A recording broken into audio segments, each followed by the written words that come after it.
Thank you. And again, I want to thank the online community. I was sitting in back as sometimes I want to do tracking your extraordinary stories. And I'm so grateful we can share them on the resource page. They are stories that I think many of us will find glorious and also familiar as we shared stories in this room. Rebecca. Thank you, Roshi.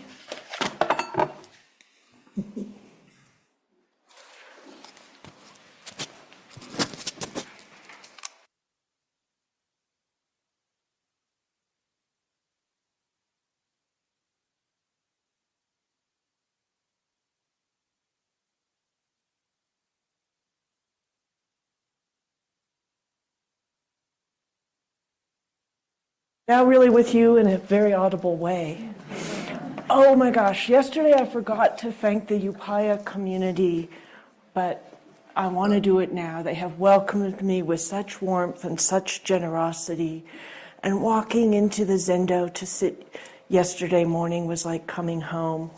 Was that yesterday morning? Was that a week ago? Was that a year ago? Time is galloping and standing still right here, which I think is a blessing of this place. But the people who work here are so wholehearted, so genuine, so generous, so willing to serve, which feels so counter to that reluctance of keep it easy. It's, that is so much part of the culture. So today I want to, this morning, it's morning, right? Because I have an afternoon talk, which I will turn over. I have single-space pages, so I will not get as lost as I did yesterday. Thank you to Bonnie for that. I'm going to do a talk called Break the Story, which is really kind of a bookend to last night, which was about packing for the journey. This is really about unpacking, and I'm going to just read a little bit from a book called The Faraway Nearby I wrote, and then mostly talk. What's your story? It's all in the telling. Stories are compasses in architecture. We navigate by them. We build our sanctuaries and our prisons out of them. And to be without a story is to be lost in the vastness of a world that spreads in all directions like Arctic tundra or sea ice. To love someone is to put yourself in their place, we say, which is to put yourself in their story, or figure out how to tell yourself their story, or listen to it. Which means that a place is a story, and stories are geography, and empathy is first of all an act of imagination, a storyteller's art, and then a way of traveling from here to there. What is it like to be the old man silenced by a stroke, the young man facing the executioner, the woman walking across the border, the child on the roller coaster, the person you've only read about, or the one next to you in bed? We tell ourselves stories in order to live or to justify taking lives, even our own, by violence or by the numbness and the failure to live. Tell ourselves stories that save us and stories that are the quicksand in which we thrash and the well in which we drown. Stories of justification, of accursedness, of luck and star-crossed love, or versions clad in the cynicism that is at times a very elegant garment. Sometimes a story collapses and it demands we recognize we've been lost or terrible or ridiculous or just stuck. Sometimes change arrives like an ambulance or a supply drop. Not a few stories are sinking ships, and many of us go down with these ships, even when the lifeboats are bobbing all around us. We tell stories in the usual version, but stories tell us to love or to hate, to see or be blind.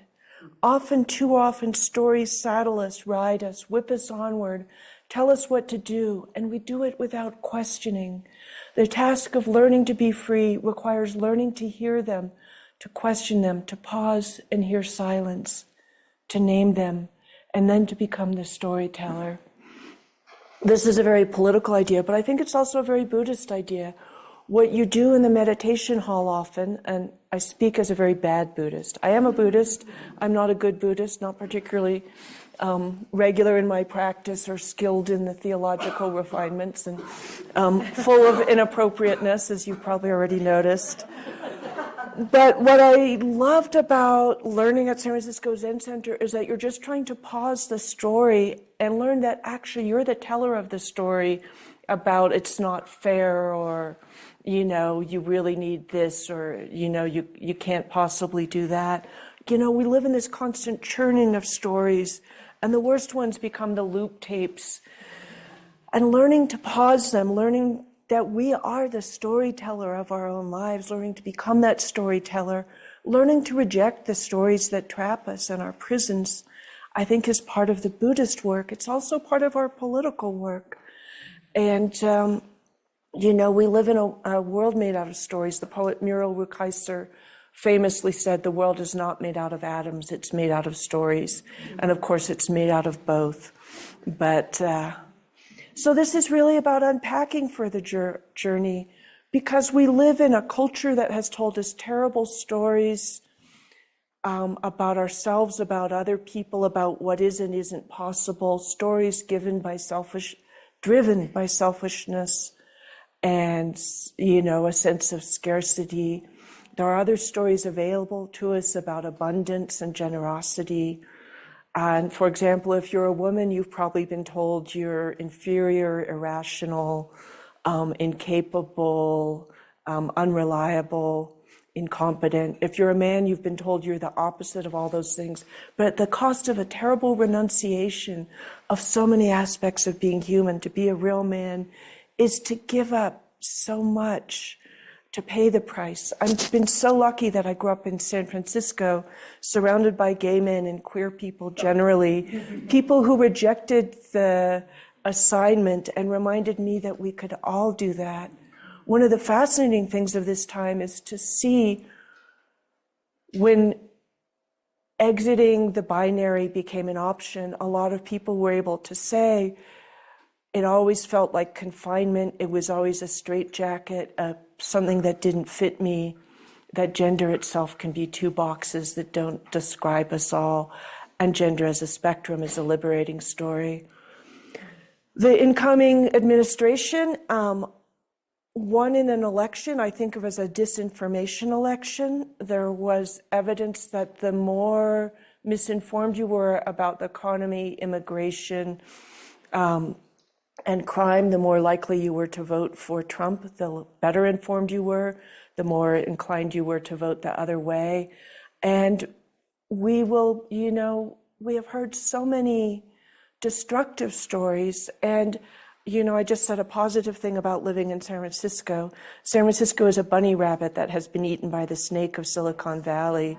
And so it's very strange to be in the great blue wall state of California, but also to be inside the misinformation factory, to know that Twitter, is down the road, that Google is over there, that Facebook is, which lots of people I know work for, is here. To see this misinformation and disinformation factory that had so much to do with where we are now with this election. People made decisions based on the world they thought they were living in, which I don't think is the world we're actually living in. And there's so much else about what happens when you change the story. I want to invite you all to think about a story that needs to be broken, that you've broken in your own life, or that we can break together. And I'll ask you about those in a little bit. I'm a person, whether I walk up to a bar or into a bookstore, a library, can't remember what I came for. So I want to give you some time to ruminate on that. And all of you online too. And you online people, if you feel like you're unseen, I'm actually looking at a monitor at my feet where I can see dozens of you. You are very present. We are very cognizant and very grateful for your presence. You are in the story and you are in this room with us. So I want to tell a story about disasters, a story that changed my understanding of human nature, ourselves, because our stories about who we are is our story about what we do in disasters. And the stories that were so popular and dominant from before the 1906 earthquake in San Francisco until after Hurricane Katrina, 99 years later in New Orleans, were stories that said we're basically greedy, selfish, panicky, predatory, women mostly panicky, men mostly predatory. If you've seen those horrible Hollywood movies, Charlton Heston or some other rugged guy is hauling off a hapless, screaming lady. And the sort of Ubermensch superhero is there to prevent all the raping, pillaging, looting, etc. And those stories justify authoritarianism, the idea that in a disaster, everything breaks open and we need institutional authority with its threats of violence and its actual violence to get things under control again. As the centenary of the 1906 earthquake approached, I was asked to write about it, and I plunged into it, and I found something that deeply echoed my own experience in the 1989 earthquake we had in San Francisco, that actually ordinary people behaved beautifully. They were brave, resourceful, creative. They took care of each other, rescued each other, improvised what was needed, whether it was a rescue of a collapsed building or a community kitchen or shelter that would last much longer, that the story we were told was false. And so I was equipped with that. I actually had written a piece about all that went to press on August 30th, 2005, when Hurricane Katrina hit New Orleans. And I phoned my editor at Harper's and said, I think I would like to make some changes. And he said, you are going to be proven right, and we already went to press. And then the mainstream press, the mayor and police chief of New Orleans, the governor of Louisiana, all began to tell those terrible stories. They created this vicious fiction that New Orleans was full of predators, full of crime, full of rape, full of murder. There were even rumors of cannibalism floated after a little while. And what that justified was treating the stranded people of New Orleans, mostly poor, mostly Black, in that 66% Black city, many elderly, many young single mothers with young children, the people who didn't have the resources to obey the mandatory evacuation and were not given those resources, were treated as criminals. They're essentially imprisoned in a city that had no electricity, sweltering heat, and was 80% underwater. The so-called looting was people taking necessary supplies in altruistic ways. But the rumors fed the violence. White vigilantes shot people, Black people. It almost goes without saying, but I have to say it. The police shot Black people. The media justified it. And there were rumors that there were 200 corpses in the Superdome, the sports arena convention center. People had taken shelter, and there are actually 4 of them natural deaths, 1 a suicide. But they sent a giant refrigerator trucks for all the bodies that weren't there.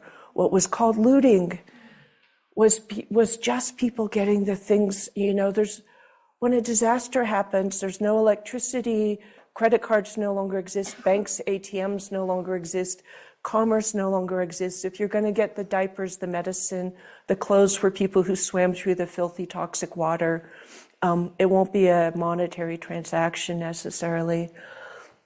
So I realized I needed to write a book, and I wrote a book called A Paradise Built in Hell about who we really are in these moments. And the way that book is often remembered, there's a bit of a misremembering. People mostly remember that most of us are good in disasters.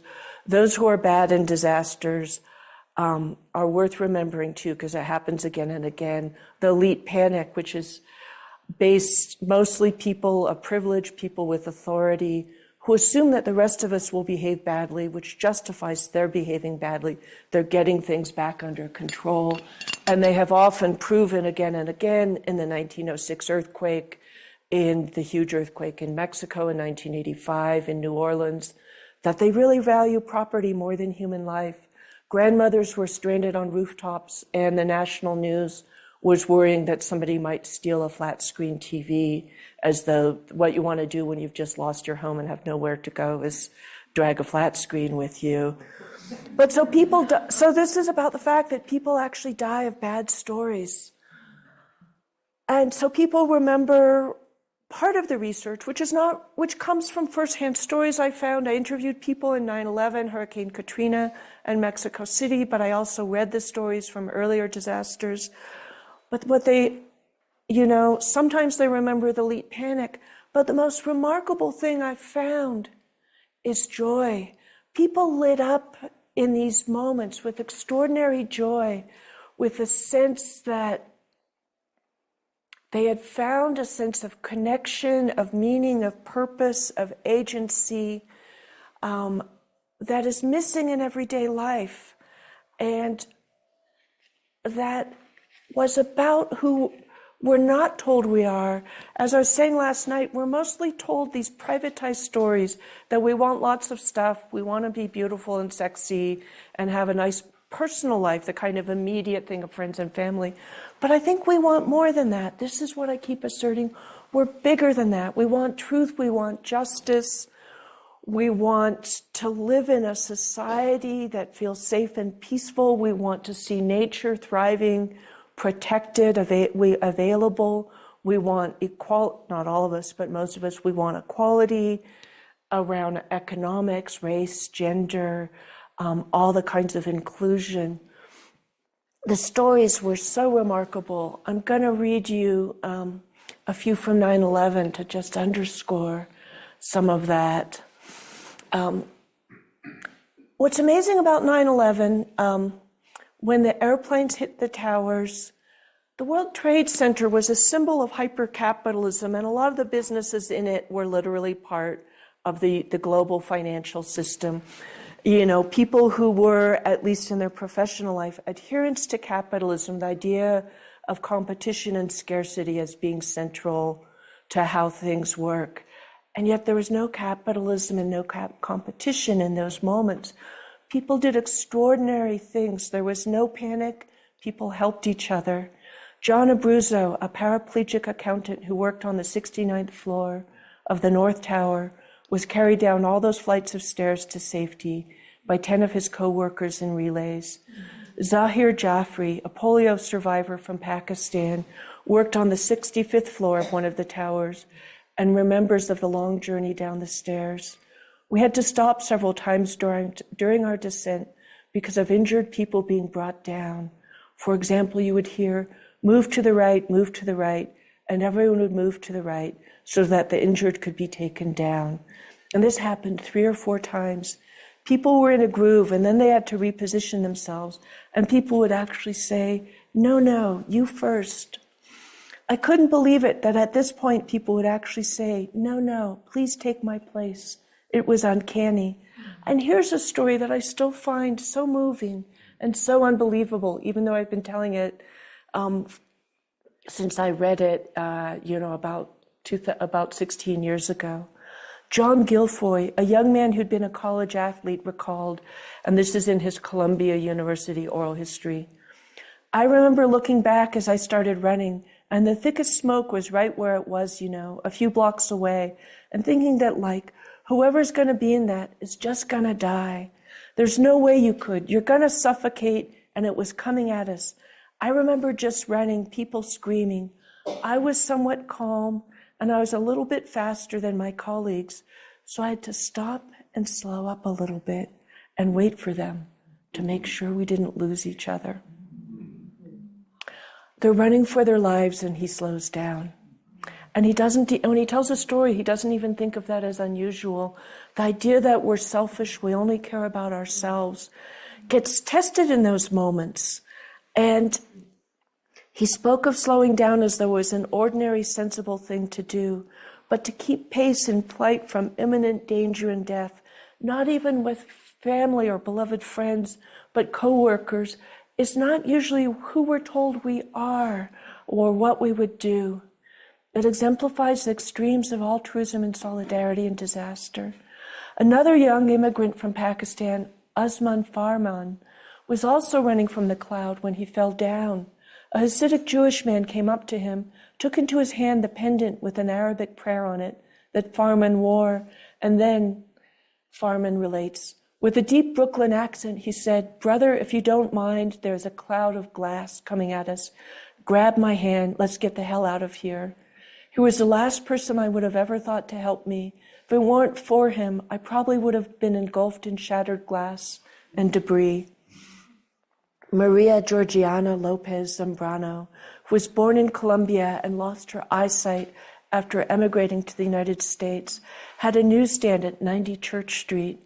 Nearly 60 when the catastrophe began, she felt shaking and heard rumblings and distressed people, and while she was still confused about what had transpired, two women, strangers to each other and to her, each took one of her arms and walked her north to safety in the village, and then paused.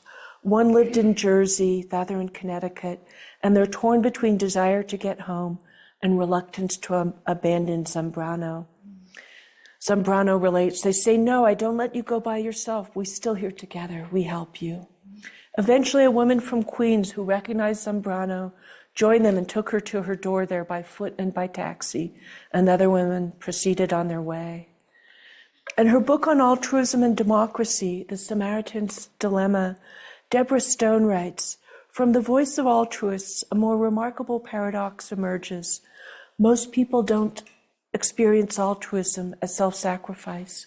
They experience it as a two-way street, as giving and receiving at the same time. When they help others, they gain a sense of connection with other people. Giving and helping makes them feel a part of something larger than themselves. Helping others makes them feel needed and valuable, and that their time on earth is well spent. Helping others gives them a sense of purpose," which is to say you enrich yourself by giving. Capitalism models everything on material commodities. If I give you my pencil, I have one less pencil. If I give you my love, I have more love.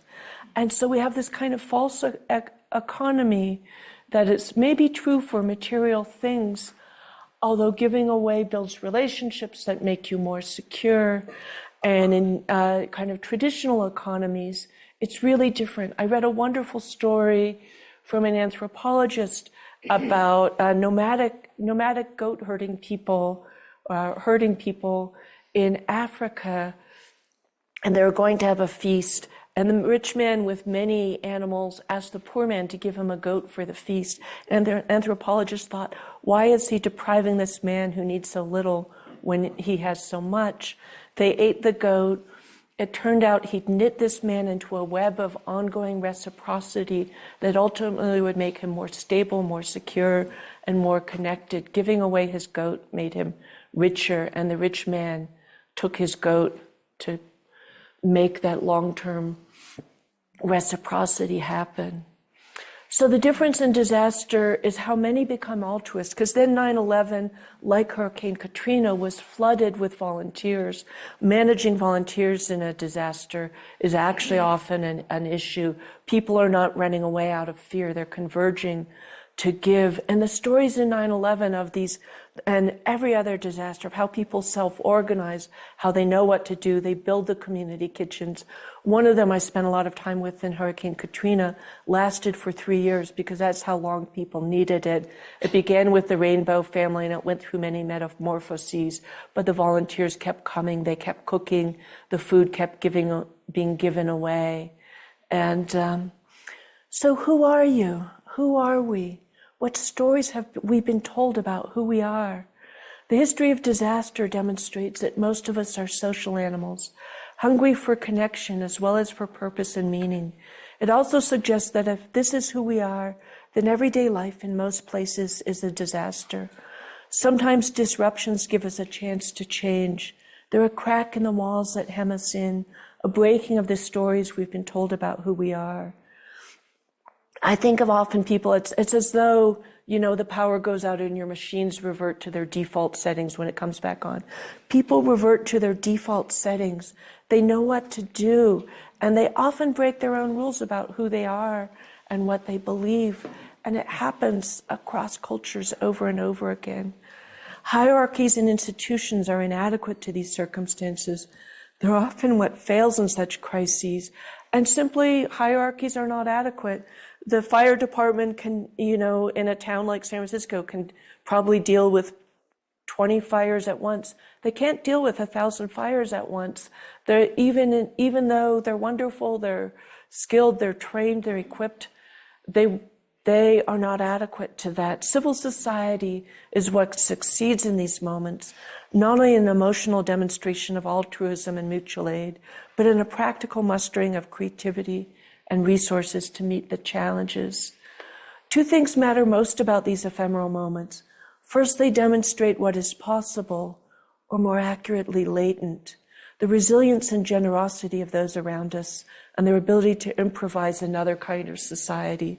Secondly, they demonstrate how deeply most of us desire connection, participation, altruism, and purposefulness. Thus, the startling joy in disasters. I found over and over stories told to me face to face and in the oral histories and the memoirs. The joy in disaster comes when it comes from that purposefulness, the immersion in service and survival, and from an affection that is not private and personal, but civic, the love of strangers for each other, of a citizen for his or her place, of belonging to a greater whole, of doing the work that matters. These loves have remained largely dormant and unacknowledged in contemporary post-industrial society. This is the way that everyday life is a disaster. For acted upon, given a role, this is a love that rebuilds society, resilience, community, purpose, and meaning.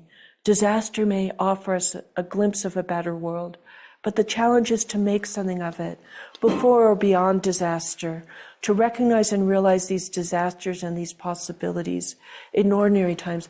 I think of Buddhism as one of the disciplines, because that was the question I was left with. Okay, we have these remarkable moments, and then most people go back to ordinary life with its ordinary rules, which tell us that we're selfish, that we're separate, that we have nothing in common, which don't give us the space to exercise these larger selves. I think of Buddhism not only as a meditation practice, but as almsgiving, giving as going out into the world, as the Bodhisattva vow I talked about as last night, as a discipline, and many other religious practices that include charity, giving, non-separation, higher purpose. It exists in many forms, many secular forms of generosity. I'm something of an anarchist. I like to say disasters demonstrate everything an anarchist ever wanted to believe about the successes of human nature and the failures of institutional authority. But the dominant system around us is built on fear of each other. Authoritarians will try to make us afraid of each other, afraid of difference. Those people who don't look like you are coming to get you. Those people who weren't born here don't belong here. Those people who don't stay in their gender boxes are somehow a threat to your wild enthusiasm for your gender box.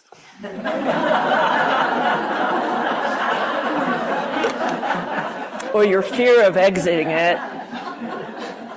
So we're going to hear a lot of stories that are going to tell us to be afraid. We heard those after 9/11, and they did a lot to scare us because people were not immediately afraid after 9/11, not in the airplane where the passengers sabotaged it to prevent it from being used in a third terrorist attack. They were extraordinary, as we know from the records of their cell phones, their calls, et cetera, the ones who made it crash in that field in Pennsylvania, not the people in those buildings, not the people who converged to help them, not the boats that showed up to evacuate at least 1/3 of a million people, and the biggest spontaneous boat lift maybe ever, so little known. Not in the people across the country who rushed to give blood, Olympic pools full of blood that turned out to not be needed because there weren't very many injured. You were either alive or dead, mostly in that. Almost nobody below the planes crashing died except the firefighters who, because of Rudy Giuliani's failures and bad equipment, rushed vainly into the building. It was too late to do anything about, though the firefighters did rescue some people. So we're going to be told bad stories about who we are and who the other is. We're going to be told a lot of stories of othering. Recognizing that those are stories, learning to be storytellers who can tell other stories, telling stories that make us brave, make us kind, make us trusting, make us connected, is part of the work this time requires of us. All times requires of us, but we are entering a big emergency, a time of destruction. We're already in a time of destruction for the climate, for the desperately poor of the earth, a time of terrible distribution of resources. And so we need to tell other stories. One of the stories that I think is so beautiful and exciting and transformative and very present, I think, in disaster, in Buddhism, not so much in social Darwinism and capitalism, is abundance. The United States is the richest society the world has ever seen. We have enough for everyone. There is enough for to go around. I live in a city that has 11,000 homeless people, but 50,000 vacant homes. So do we have a homelessness crisis or do we have a distribution crisis? There's a story I was told long ago that I think is the best summary of where we are. And it's wonderful to bring in because it's a story about Sitting Bull, one of the great heroes, always worth carrying with you. After the Lakota were defeated, Sitting Bull went briefly on tour with Buffalo Bill's Wild America, that Wild West show that kind of made a romantic mythology out of the American West, even as that history was happening, toured Europe, performed before crown heads, went everywhere. It had trick riders, staged buffalo hunts, lots of native people showing their skills, reenactments of battles. Sitting Bull was selling signed photographs of himself for $1 a piece, but he came back as penniless as when he left, because through the tents in which they performed, in the arenas in which they performed, he saw the hungry children of New York City and other big cities peering to see what was happening, and he gave all his money away to them.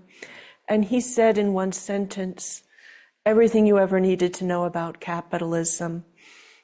It's apocryphal. I need to fact check it, but let's let it stand for the moment. He said, the white man is good at production, but bad at distribution.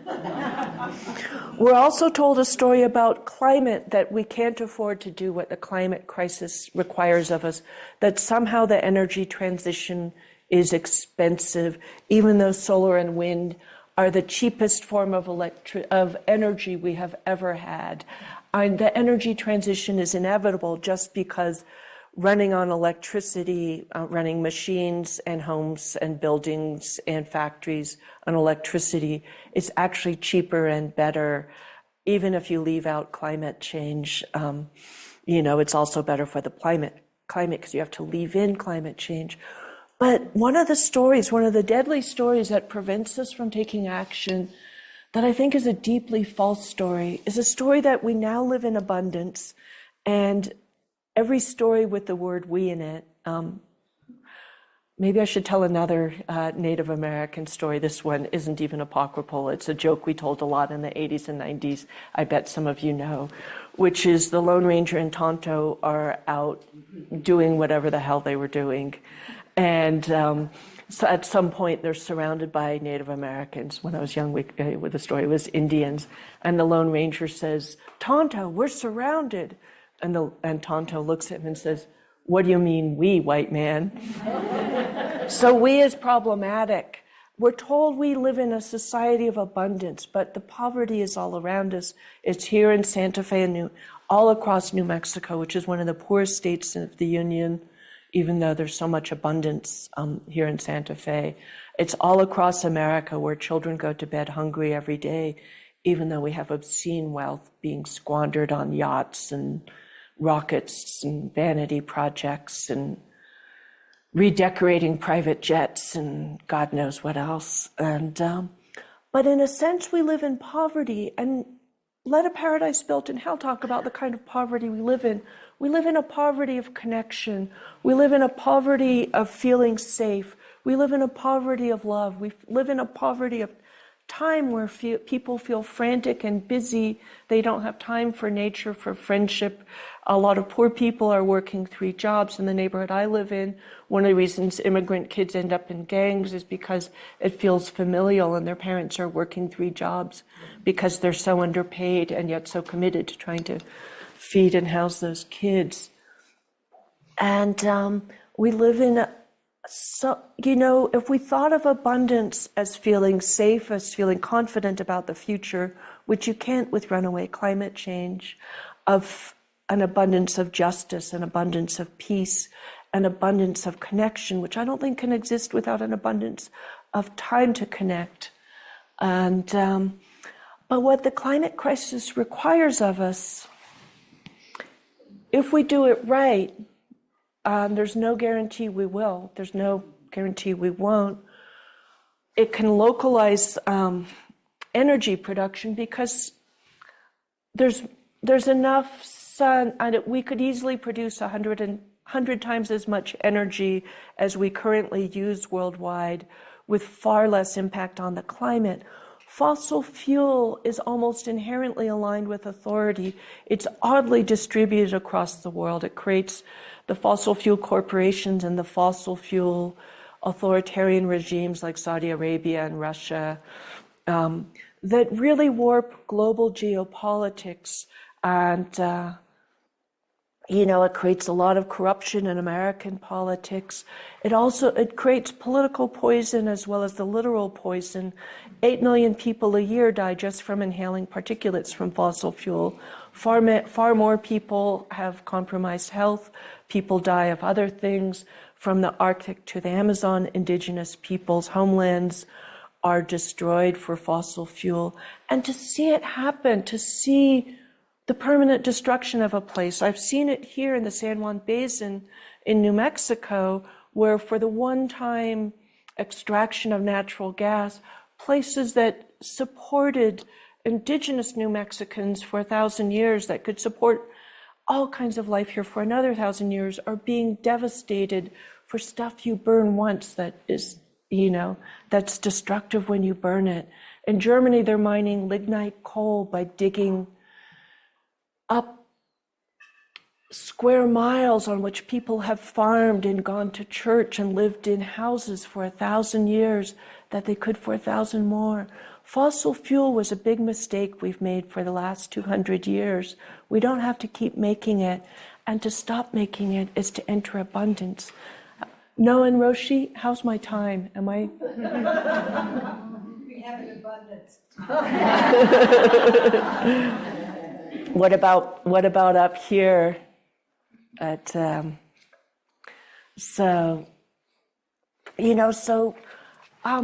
Let's go to stories you want to break, stories you've broken, stories that contain us, maybe stories that have liberated us. And with you here in the room, and maybe Wendy can bring some people online to do more of that. Let's all break some stories together. And also, I think, there was this moment where everyone was like, stories are wonderful. I think that there's we're often told not to break things, like everything is your grandmother's china and we want to keep all of it. But, there's some walls, there's some Berlin walls, some prison walls, some confinements. Where breaking is liberation and generosity and not destructive. The work is a little messy sometimes, but it can still be work of kindness, work of liberation, work of generosity. Knocking down the wall means we can reach each other. Any volunteers with stories? Story breakers?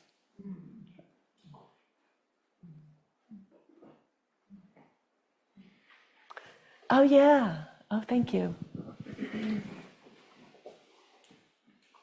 I'm gonna cry. I'm a big crier. Sorry. Tears are like, so welcome. What did Terry say this morning? Something about crying makes your soul. Yeah. So very close to my soul a lot of the time. So the story that I'd like to break is the story that health is an individual attribute. I was just so touched. I'm a family practice physician, and I was just so touched by Terry. I've read Terry talk about her family and the way that cancer has affected her family. But the way that she related it here today was just so impactful, and makes me so angry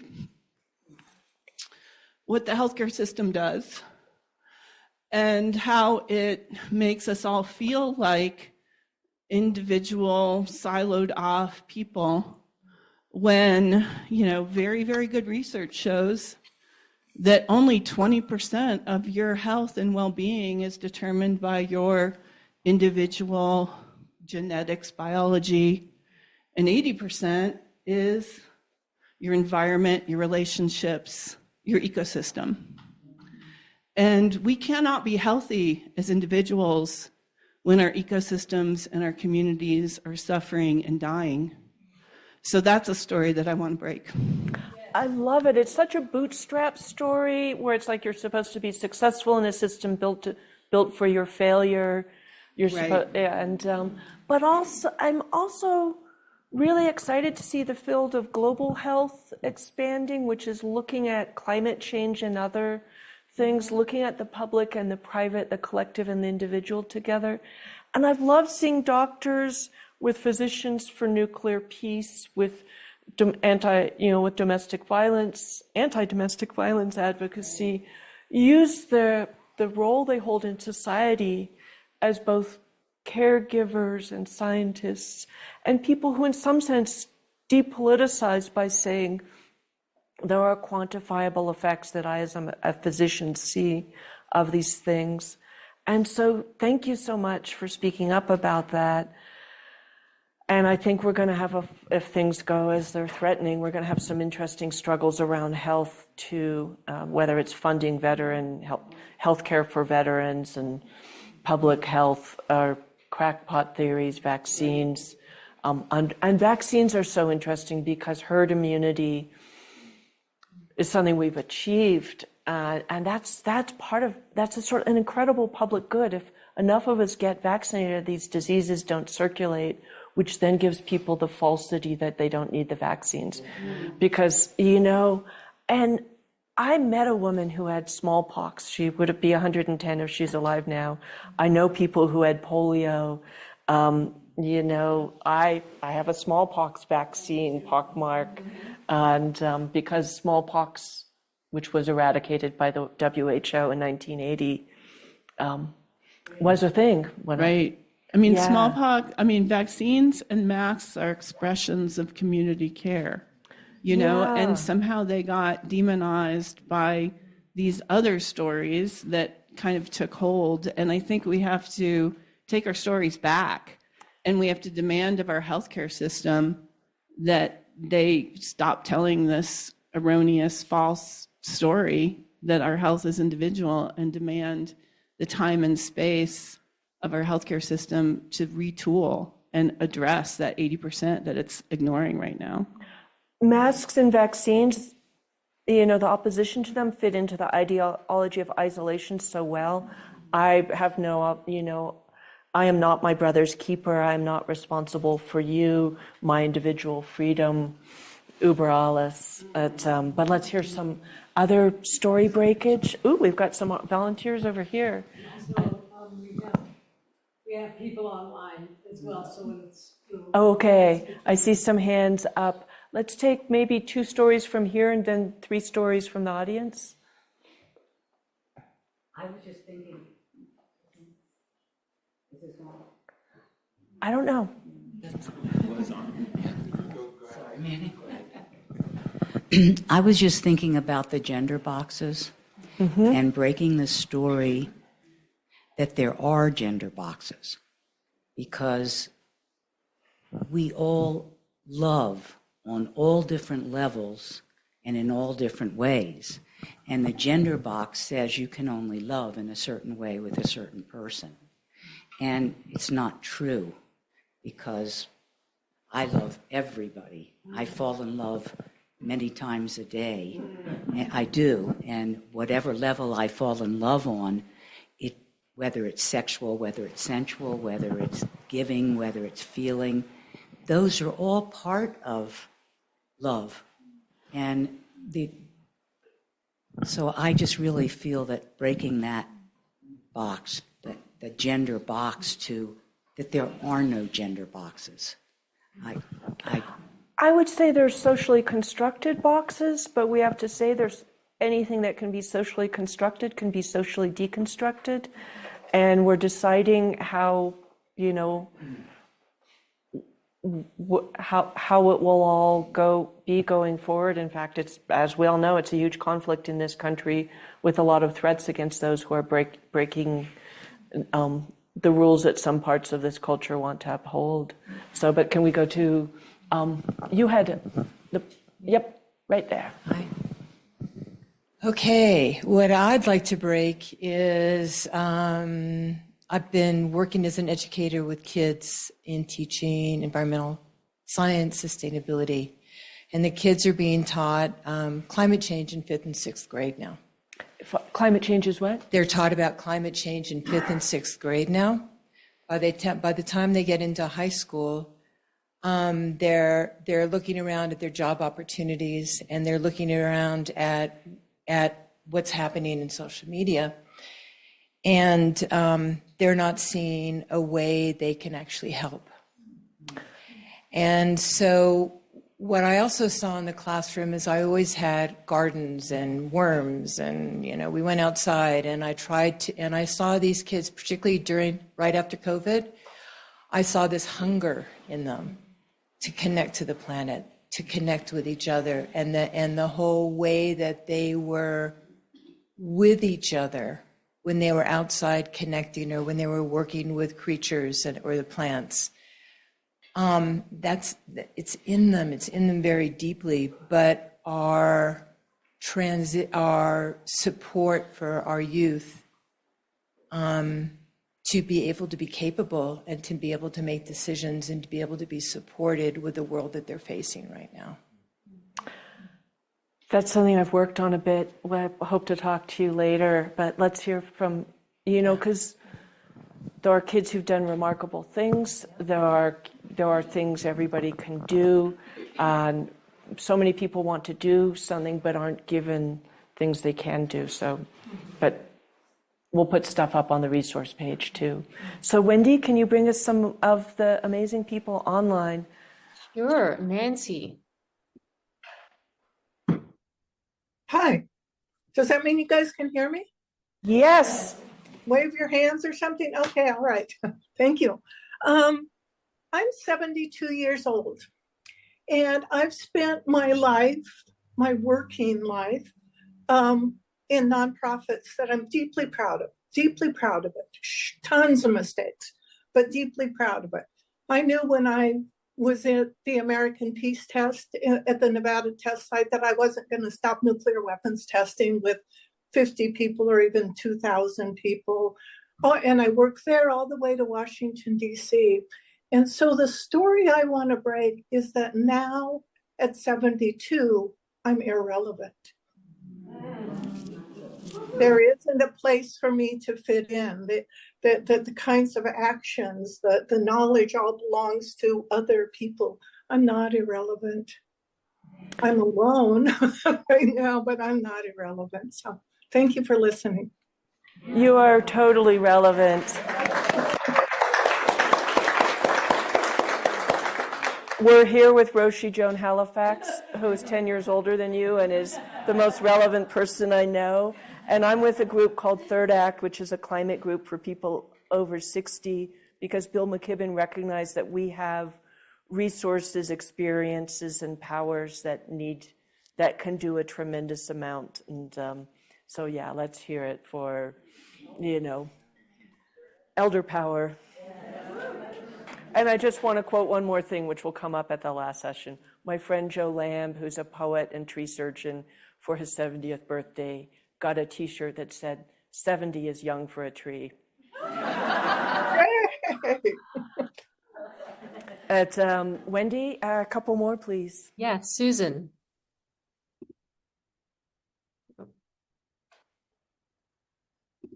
There you go. Okay. Am I unmuted? Okay, thank you. Hey everyone. Hey Rebecca.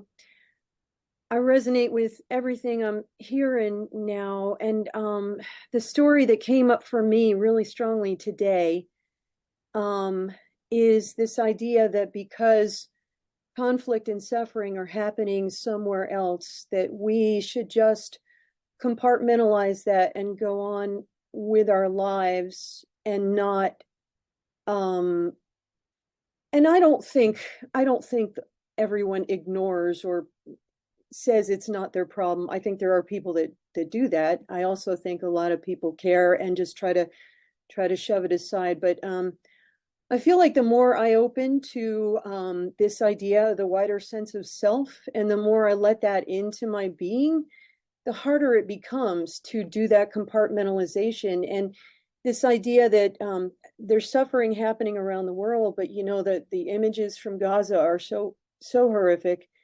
It's like I can't shut that down. And so I want to break the story that just because it's happening over there, people are starving, and just because it's happening somewhere else, that we can go on normally, a sense of normalcy. I don't think we can have a sense of normalcy when we know these things are happening to our brothers and sisters in other parts of the world. That to me is just beyond devastating.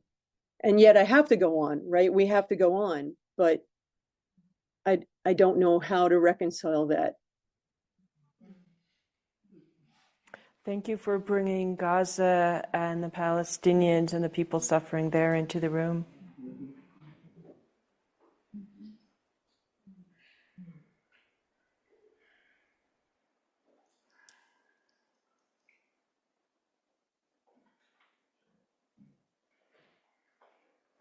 In a way, it feels kind of almost wrong to move on, but I know somebody, we wanted to hear another voice as well. Wendy? Courtney, unmute. There you go. Thank you. Last Monday was Veterans Day, and I'm sitting in front of an altar I made to my military lineage, my grandfather and my father, who were both fighter pilots in 3 different wars, US wars. So I am breaking the story of despair from epigenetic trauma. There's phenomenal suffering on every side of war, and I see that my father's suicide came from his belief that as a war veteran, he was beyond the point of healing. And so no matter what we are surviving, as I am a survivor too of other forms of violence, our survival itself is proof of our great capacity for health and for joy and for well-being. Thank you so much, and for bearing witness, for survival, for your story. And one thing I think we pretend often is only the person who was injured feels it, only the person, and to see the ripple impact, whether it's individual violence, family violence, military violence, how it spreads across the generations and the communities. I think if we could truly see it, it would be so much harder to legitimize, support by ignoring, etc. And I think, again, non-separation, interbeing is that story that makes it so much harder to let it happen. And and that might be, interbeing might be a good place to end for now. And I have no idea what the schedule says we should do next, but she does. Thank you, Courtney. Oh, thank you, everybody. There are many breaking stories in this space and online. So I want to invite Terry and Valerie to join Rebecca, and I will. And we are going to open the space for questions and reflections.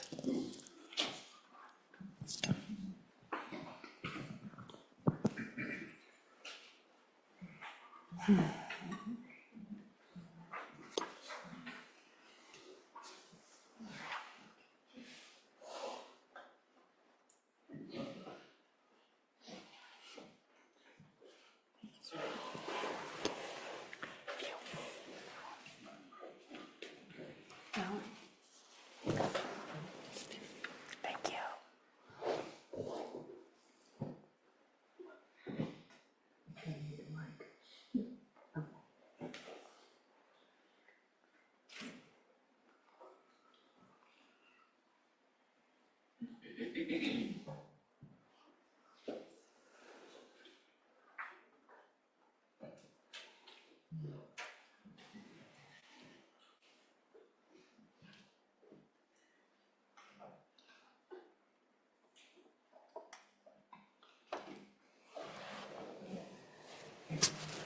So you're live. Okay, yeah, great.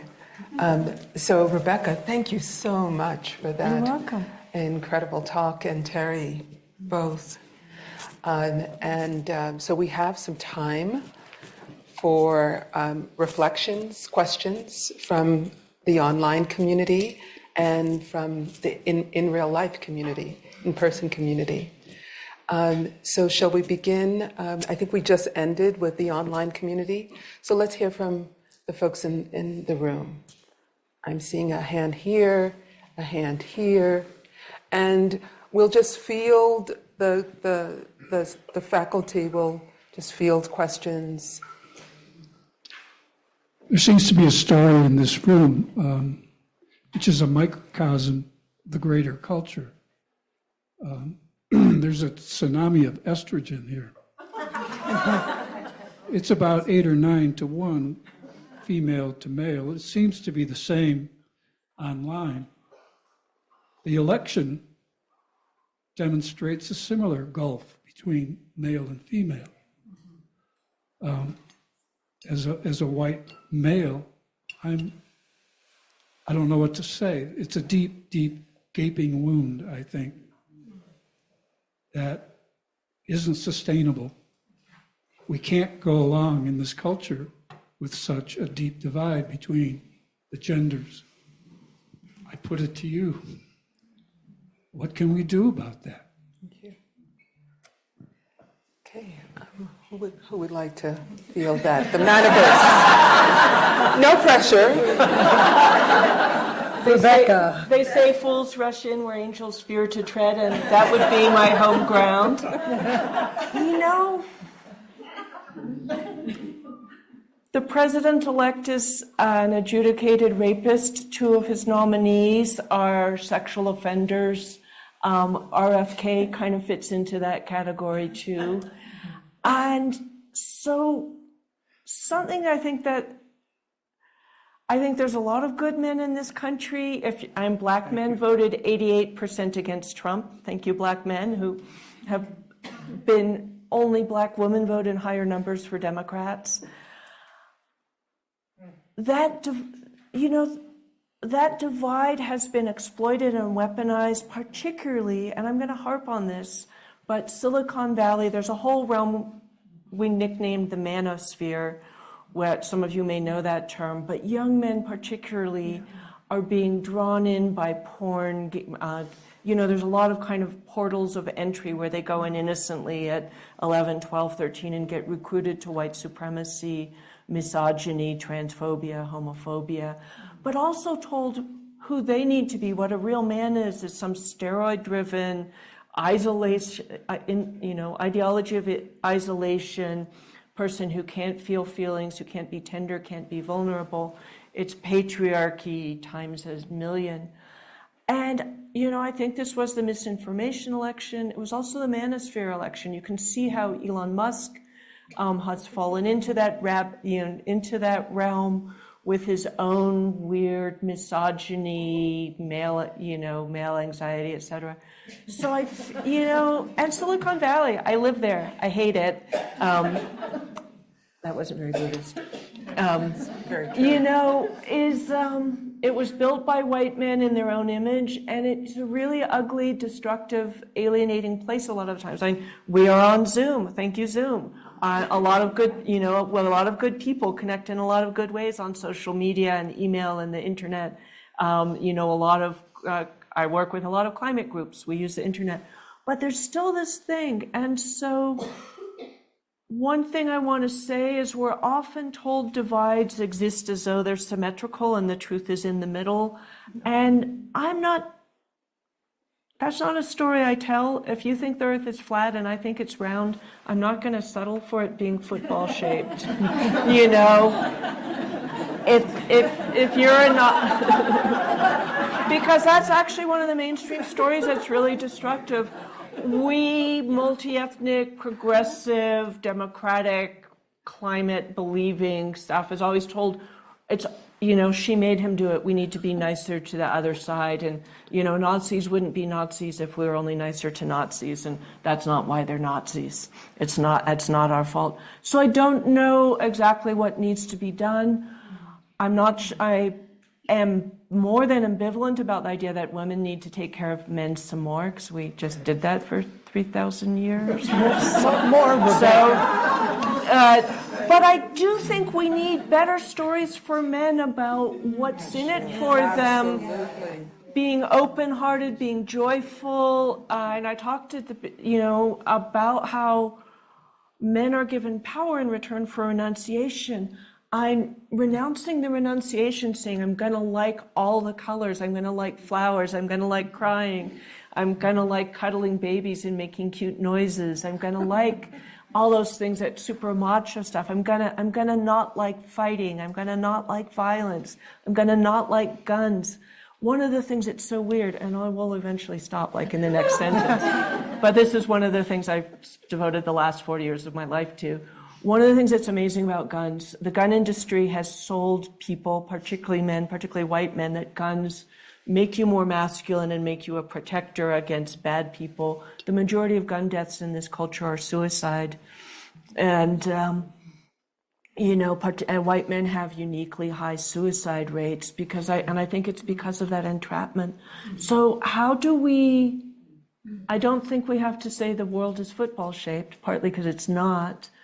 And I don't think it's meeting halfway, but how do we invite people to come over with stories that invite them in? And there is a story, just like white people are told black people hate them, that there's so many stories weaponized to tell people they're not welcome, to keep the divides open.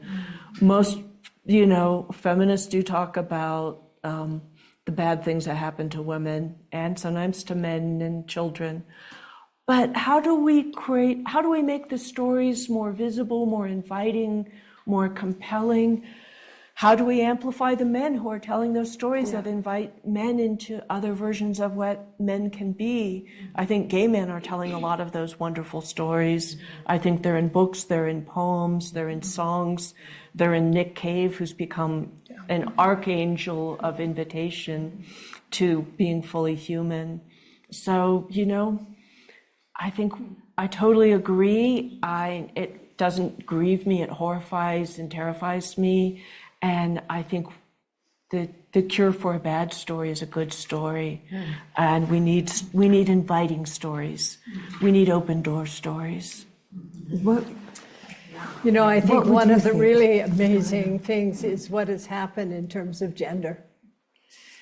The opening up of a sense of fluidity.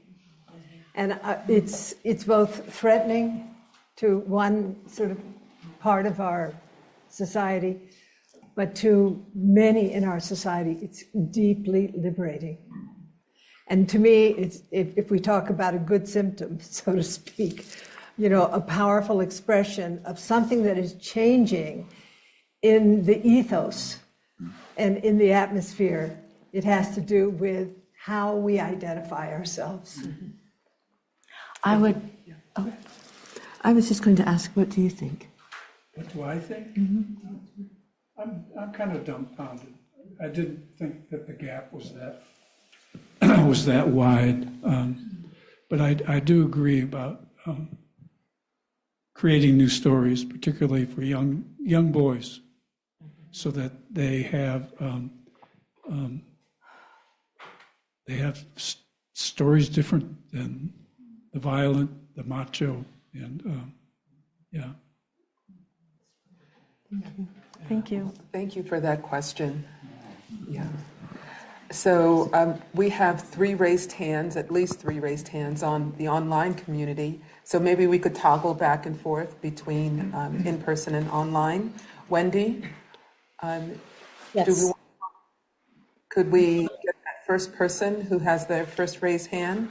Nalani, she hasn't shared yet. Okay, please. Thank you. You can hear me? Yes. Yes, okay. My question is whether there will be a way for us to connect with one another in our local communities after this is over, because awakened action is, it requires, well, we can do it alone, but I'm really gladdened by this retreat because, it's being together is really heartening in this time. And I'd love to be able to find more local people in my community to do awakened action with. That's just a wonderful question. And we actually have two platforms for that.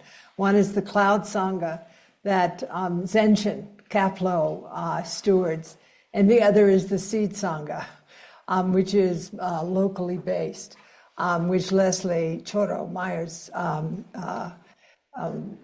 she stewards. So, and yes, one of the things that happened when the pandemic broke open our lives and closed them down, and then opened them to a new landscape, is we started this socially engaged Buddhist training for a year, and we've continued with that continuity. But I think what you're asking is really important. And it reminds me of Schumacher. It's like thinking globally, but acting locally, that it is really you right there before me on the monitor, but up there, I say hello. It is us in our different landscapes, not hesitating to magnetize, to build community within your communities. And we'll do what we can on our side of the equation to help that happen. And we're dedicated to that. So I thank you. And then Cloud Sangha, Seed Sangha, and then the socially engaged Buddhist training that became Gathering Dharma this past year. And we're crafting the next way to do this. And we'd love to see this expressed in the context of our local communities. So thank you so much for your question. Thank you. Let's turn to the in-person community. The question right here in front.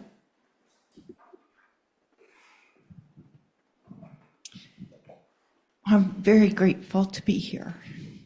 And Terry, I've listened to you and been in your presence for decades. And the words transformative nonconformist is powerful to me. And Terry, your story of not knowing what your uncle was going to say, but being there is so powerful. I come from a family that's equally conservative and equally liberal, religious and non-religious. And I feel so out of place in environments like this that feel homogenous. And so I feel like I'm always listening with the other, and how with a wide brush, people, when we say our values, that the values of others are so important too. And that what's happened in our election has become, is so divided. And so I'm curious about when we are together. I left last night going, so what does it look like to be a nonconformist in this environment with these people? Just this week, I had a friend text me and disconnect because I wasn't liberal enough. I voted Democratic. The first time almost all Democratic because I feared if I didn't get the lower levels that something might happen. No, I had no idea what actually happened. But that I, like within the group, I was isolated. So I just put it out there as like, is there tolerance for nonconformists in our own liberal communities? And how do we bridge and invite dialogue? How do we be the breakers of those stories that we are separate? And so I help us, lead us in that. I want to cite an example. First, to thank you so much. In our chaplaincy training, the first cohort, a man called Christopher Ford registered, who was in the Navy, but also working in Republican government. He actually became is one of my closest students. He worked in the Trump White House. And when in the chaplaincy training, he was definitely like the unicorn, if you will. It's an amazing unicorn, by the way. I mean, Mensa, was a genius, a Rhodes Scholar, everything. His wife died of cancer. He knew he had to do something else to bring his life into another dimension.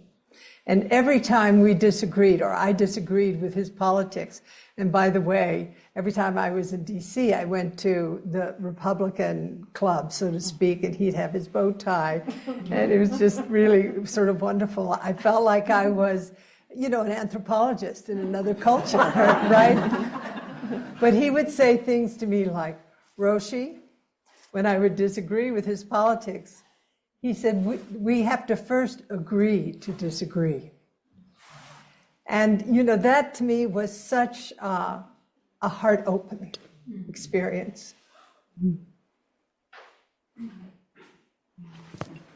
And I agree with you. There is a shared ethos in our local and our worldwide community. And it is an ethos that's very much based on the teachings of Dr. King, for example, and Thich Nhat Hanh and Glassman Roshi.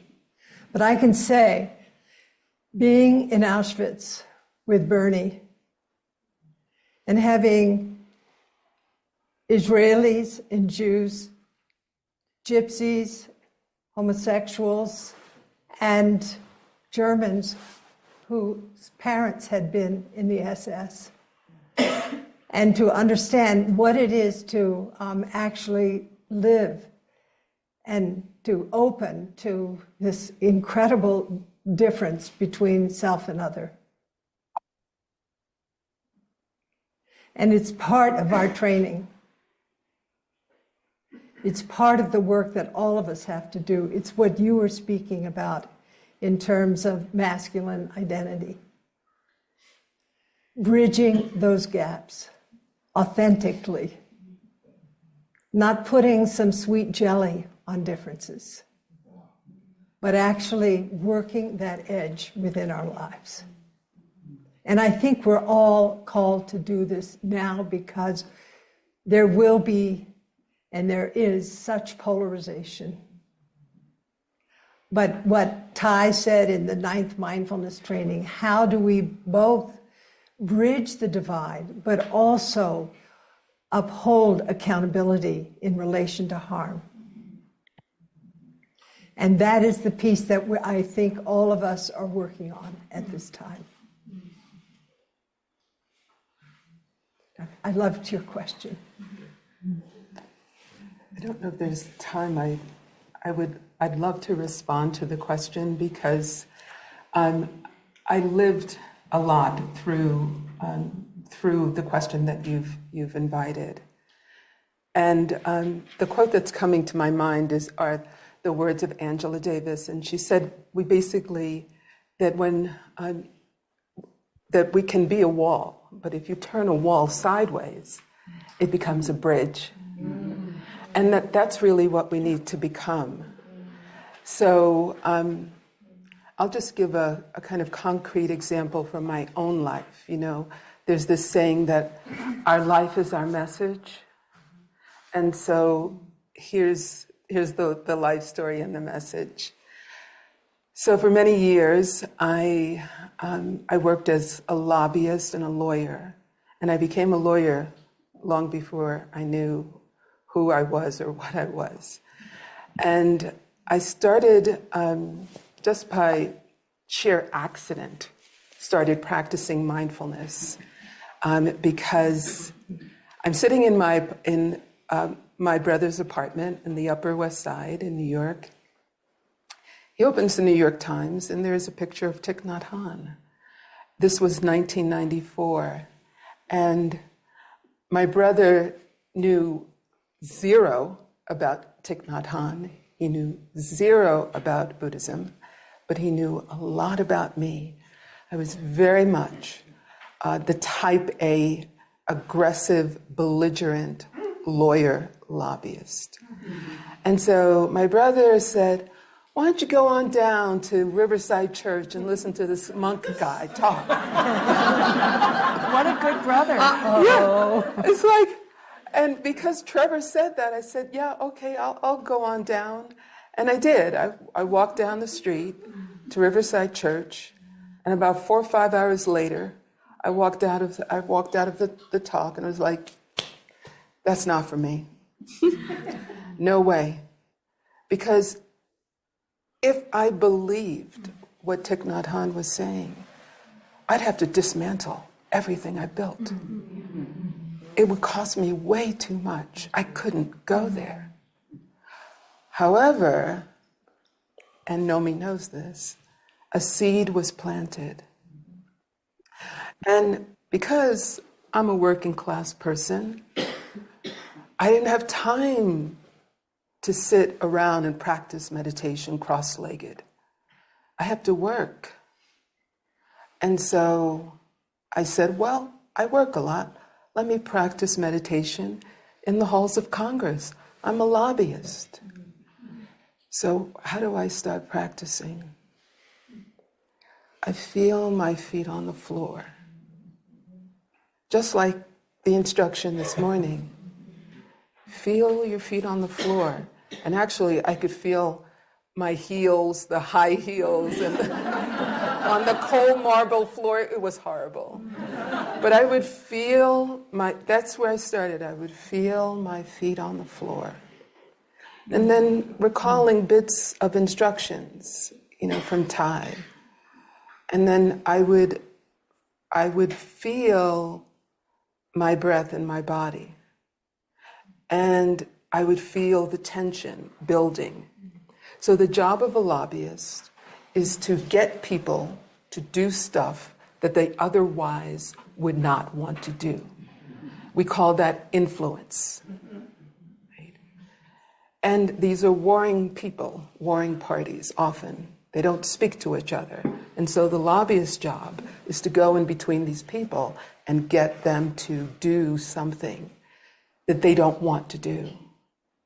How do you do that? How do you influence people that you don't even know, right? It begins with feeling your feet on the floor, feeling the breath in the body, feeling the inner alignment, and then beginning the conversation by curiosity. Tell me more. I really want to know about you. I want to hear about your life. How did you come to this opinion? And you see, I wouldn't open my mouth until I could feel that sense of connectedness, like I really wanted to hear. I was listening, not to influence, but to understand. I was listening not for rebuttal and disagreement, but for connection. That made all the difference. The space between us was totally different. I actually liked the person. I could feel my heart open. I really wanted to know, who are you? Tell me about your kids. What's happening in your district? There's a drought? How are people making out? And it was genuine. It wasn't like made up. It changed everything. That's the practice of turning a wall into a bridge. James Powell, the Center for Othering and Belonging, and he's written this beautiful book on othering and belonging. I was giving a talk earlier this year at a BIPOC, Black, Indigenous, and People of Color conference, and I happened to mention James Powell's name, and someone among 300 people in the audience afterward came over to me and said, here's James Powell's latest book. And so my practice is to learn to receive. I received it gratefully. So I think that is such a beautiful and important question. And I know I've gone on here, but I wanted to offer, this is not theory. This is concrete practice. These are things we can do, even in our very busy life, even as we, have dishes to do and places to go to. We can do this. And it begins in these very simple ways. Feel our feet on the floor. Connect with the breath in the body. Notice, am I upset? Am I feeling tension around this person? And then get really curious about the other person and their conditions in their life. Tell me more. I really want to know. I'm interested in it. I have time. I'm not busy. I have plenty of time. How often do we hear someone say, I've got time. I want to hear your story. You want to make a friend?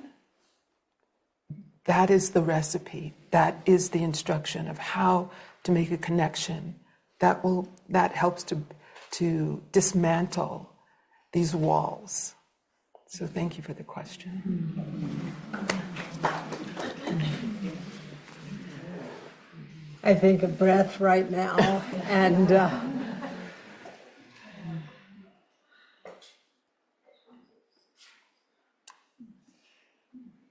I'm thinking of Chris Ford, our friendship of 18 years. And understanding is what kept us together.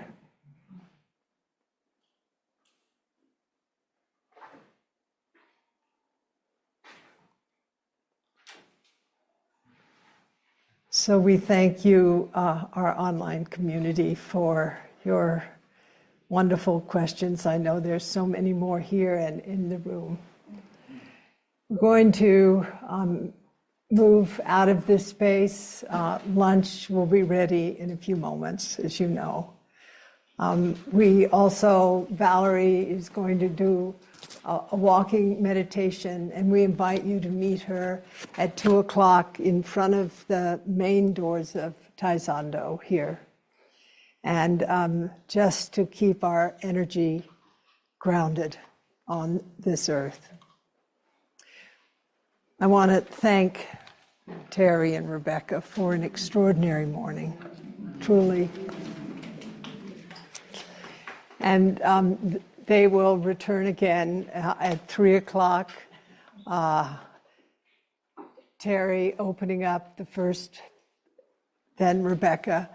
And then we'll have a pause afterwards. And then Valerie will invite us back at 5:30 into practice. And you know the schedule.